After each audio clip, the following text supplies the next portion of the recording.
At this point, with a Gobbet opus number 65, Dung Fungus, you may be asking yourself, how much pus can there be? Well, lots o' pus. And here's your next Gobbet from November 24th, 2008. Dung Fungus. Catchy title, huh? The world of microorganisms is vast, and there are fungi that live in dung. Dung hits the ground, or on occasion, the fan.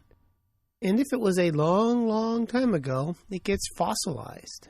And the fungus in the dung gets fossilized right along with it. You can tell something about the history of a region by looking at the number of fossilized fungal spores in dung and settlements. For example, there is a fungus called Sporomelia. It grows in the dung of herbivores. Lots of herbivores, you have lots of Sporomella. Herbivores die off, there's less herbivore dung, and therefore less Sporomyella. Quote, these spores decline rapidly at the end of the Pleistocene, at the approximate time of megafaunal extinctions, and increase again in sediments of recent centuries after livestock introduction. End quote. So by measuring the amount of fossilized organisms in poo, you can get an idea of what happened 1 million years ago or more. And they did this on Madagascar and saw the spores plummet when the mass extinction of the megafauna in the Pleistocene and then arise when livestock were introduced on the island. The spores had plummeted in the last 200 years as Madagascar has been stripped of its complex fauna and flora. Here is an idea of what can be inferred from looking at the fossilized dung fungus changes over time. 1. The late Holocene before humans was a time of increasing aridity and perhaps seasonal or interannual dynamics that promoted changes in key megafaunal habitats such as wooded savannas. 2.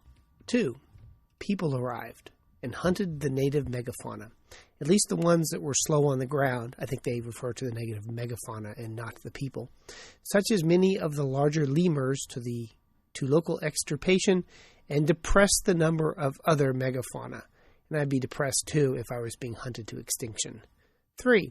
In the absence of strong cropping regime imposed by hippos, tortoises, and ratites on the grasslands, and perhaps on woody vegetation by giant lemurs, savanna areas, forest edges, and understories would become increasingly flammable as plant biomass accumulated.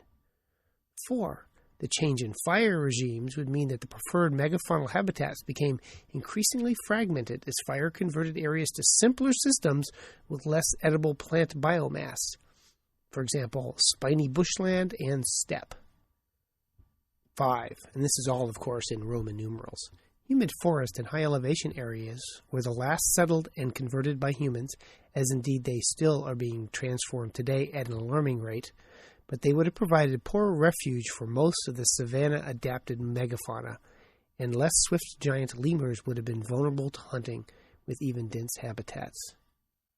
So, they can watch the rise and fall of animals. They can watch the rise and fall of complex megafauna systems by looking at the dung fungus and the charcoal deposits that have resulted from fire. Pretty cool.